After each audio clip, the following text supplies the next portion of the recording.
खऱ्या अर्थाने आज इथं जमलेला हा जनसमुदाय आणि समोर बसलेले सर्व साधक, गणपत बाबांचे सर्व साधक मंडळी ही फक्त कानाने ऐकून आणि लहानपणापासून कानाने ऐकलेली ही गाणी, पण कधीच या गाण्यावर विचार केला नाही महाराज मी. पण खरंच कुळी कन्या पुत्र होते जे सात्विक आणि तयांचा हरिक वाटे देवा. खरंच आज खऱ्या अर्थाने तुम्ही सर्वजण गुणवंत, ज्ञानवंत आणि कीर्तिवंत असे असणारे माझ्या समोर सर्वच महाराज मंडळी आहे. सूर्यासमोर काजवाचा काय उजेड पडेल, सूर्यासमोर काजवाचा काय उजेड पडेल, आणि मी जे तुमच्या समोर बोलेल ते माझ्या गणपत बाबांचा असेल.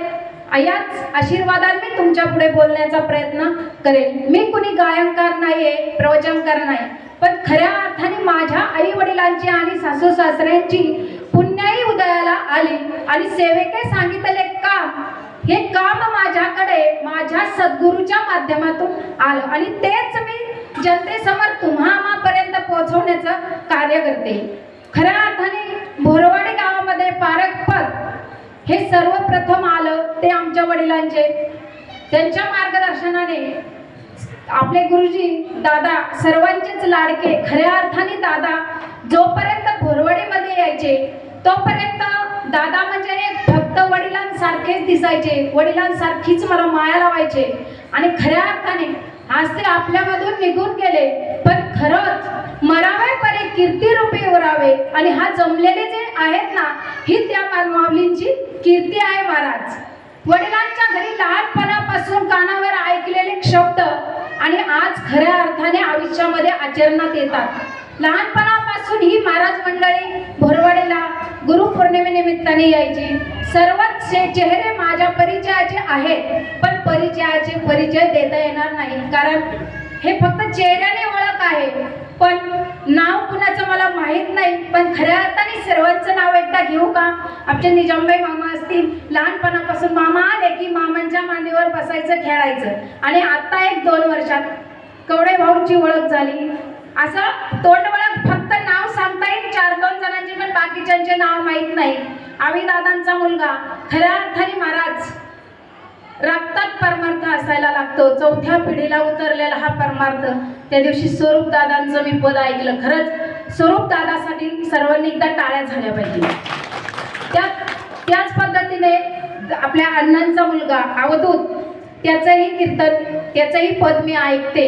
आणि फक्त ऐकून पाहत नाही, तर असं वाटतं की परमार्थात उतरण्यासाठी आपल्याकडे खूप वेळ झाला, कारण ह्या वयामध्येच परमार्थ घडला पाहिजे. कारण माझ्या मुक्ताबाईला 7 वर्षामध्ये परमार्थ केला महाराज. माऊलींनी 22व्या वर्षी केला आणि आपला 7 वर शून्य आला महाराज, तरी आपल्याला भगवंत कळत नाही. ही दुर्दैवाची गोष्ट आहे. ज्यांच्या आयुष्यामध्ये गुरु आणि सद्गुरू लाभले ते भाग्यवान आहे.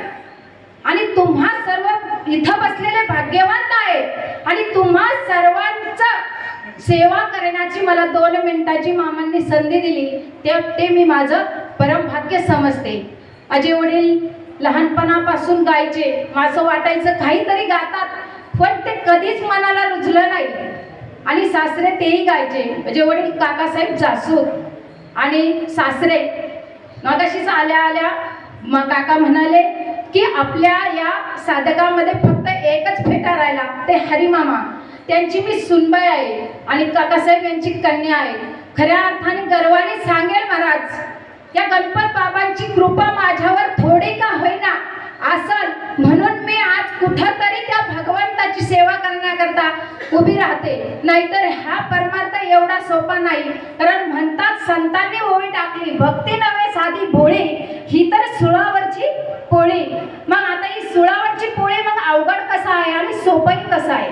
तर हे खूप सोपं आहे. पण माहिती का, सोपं आहे सर्वाहुने, परी शहाणा तो धने घेतो येथे पाहिजे जातीचे. मग आता जातीचे म्हणल्यानंतर कोणत्या जातीचे?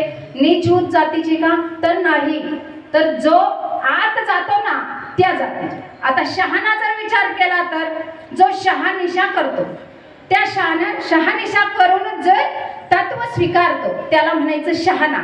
ते तत्व घेऊन जो आत्मस्वरूपाकडे जातो, त्याला म्हणायचं जातीचे. नाहीतर आपण फक्त म्हणतो चरण साधू संतांनी लिहिलं, ओव्या संतांनी लिहिल्या, पण ओवीचा कधी उच्चार केला का? आता काहींची ज्ञानेश्वरी उलटी पाठ आहे, काहींचे गाथा मुखगत पाठ आहे, पण त्यामधलं मर्म ज्याने जाणलं ना तो भाग्यवान आहे. आणि असं तर मगाशीच महाराजांनी सांगितलं. आणि जर ते वर्म नाही कळालं तर जन्म आला हेला आणि पाणी वाता वाथा मेला. मग जन्म येऊन काय केले? अवघी मुद्दल गमविले. मग अवघी मुद्दल नेमकी कोणती गमावली? तर आपल्याला भगवंताने दिलेला हा सुंदर नरदेह, आणि या देहाकडून आपल्याला काहीतरी प्राप्त करायचे, काहीतरी साध्य करायचे. काय साध्य करायचं माहिती का?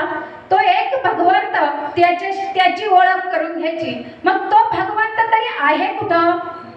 मग तो भगवंत आपण कुठं पाहतो? पंढरपूरला, आळंदीला, तिथं आहे का भगवंत? नाही. देव देव म्हणून व्यर्थ का हिंडशी, निज देव मुळे नेनसी. मग मूळ कुठं आहे भगवंताचं? तर तो भगवंत आपल्या जवळच आहे. देव आहे आणि हृदय मंदिरी शोधून पाहिजे. पण देव आहे, हृदयामध्ये आहे, कळालाय. पण भेट झाली का महाराज? नाही झाली. का? तर जसं पाणी असतं आणि पाण्यावरती शेवळ येतं, मग पाणी नाही का? आहे. पाणी आहेच, पाण्यामुळे शेवळ आहे. शेवळ बाजूला करा, पाण्याचं दर्शन होईल.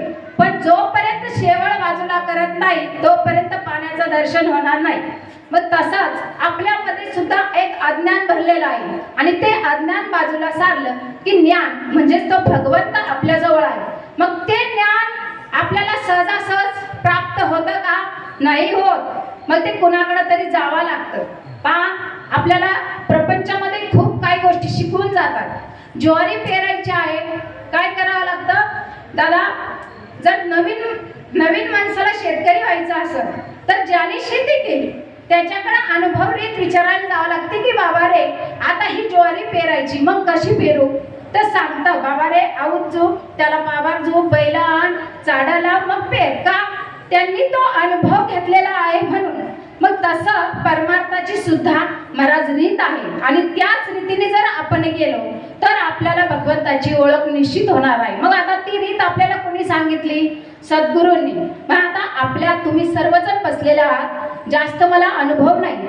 आता तुमच्याही जीवनामध्ये सद्गुरू लाभले, कोणासारखे? गोदाराम चौरे यांच्यासारखे गुरु लाभले, आणि त्यांनी काय केली?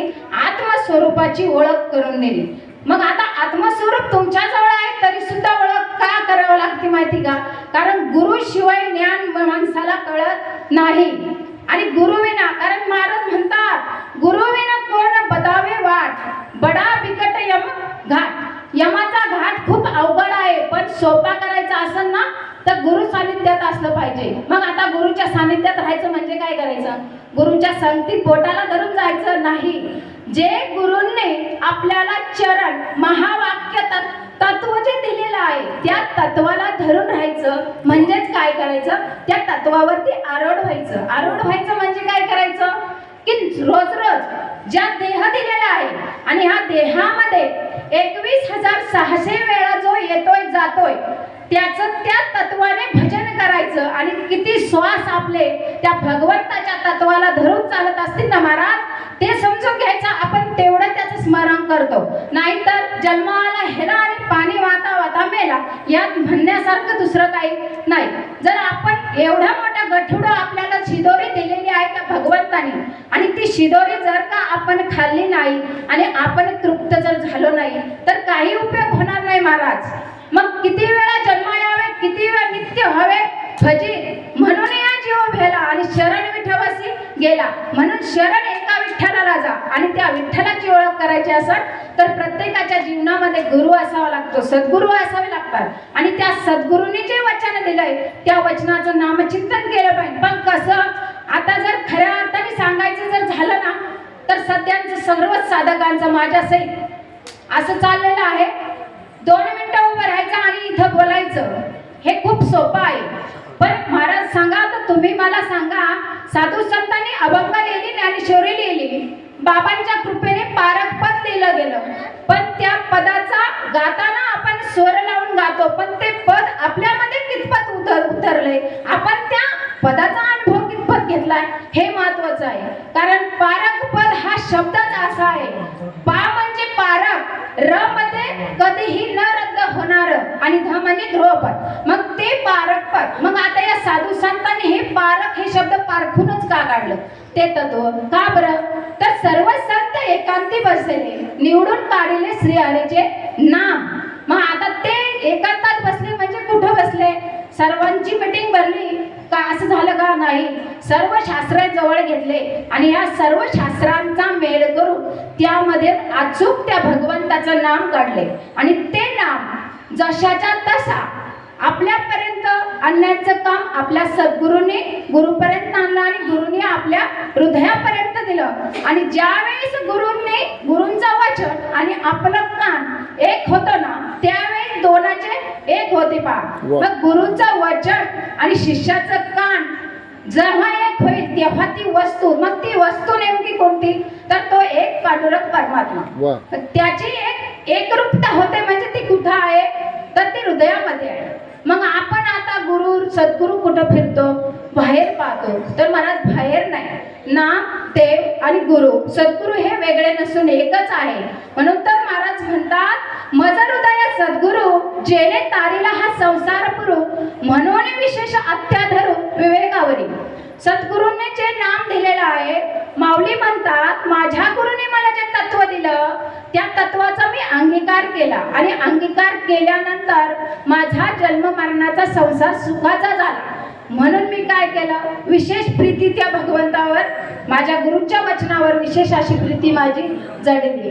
जास्त काही बोलत नाही, वेळ खूप होत आहे. थोड्याच वेळात माझ्या बुद्धीला माझ्या सद्गुरूंनी जे सुचवलं ते मी बोलण्याचा प्रयत्न केला. तुम्ही सर्वांनी मला बोलण्याचं टाईम दिला त्याबद्दल मी तुमच्या चरणावर नतमस्तक होते. आणि तुम्हा सर्वांचाच नामोल्लेख करण्यासाठी मला नाव माहीत नाही आहे, म्हणून मी सर्वांचंच एकदा नाव घेऊन माझ्या सेवेला पूर्णविराम.